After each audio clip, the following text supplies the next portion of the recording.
তো গাইস, এটা হচ্ছে আমার wireless home automation system project, যেটা আমি এখানে ESP32 ডেভেলপমেন্ট বোর্ড ব্যবহার করছি।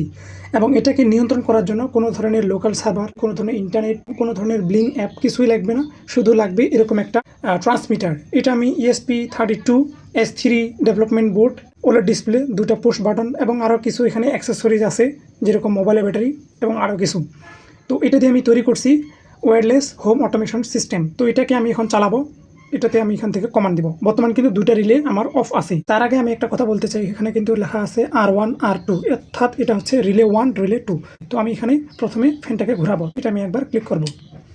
দেখতে পাচ্ছেন এটা কিন্তু অন হয়ে গেছে এবং এটা ঘুরতেছে। এটা যদি আমি ক্লিক করি তাহলে এই লাইটটা জ্বলে উঠবে। আর এই প্রজেক্টগুলো প্রোগ্রামিং করতে অনেক সোজা। আমি যতবারই অন অফ করব বা বাটনগুলো ক্লিক করব ততবারে এটা কিন্তু অন অফ হবে। এই প্রজেক্টের ভিডিও আমার ইউটিউব চ্যানেলে খুব শীঘ্রই আপলোড হবে। বর্তমান এই ভিডিওটি সম্পাদনার পর্যায়ে রয়েছে, তাই চ্যানেলটাকে সাবস্ক্রাইব করে রাখুন।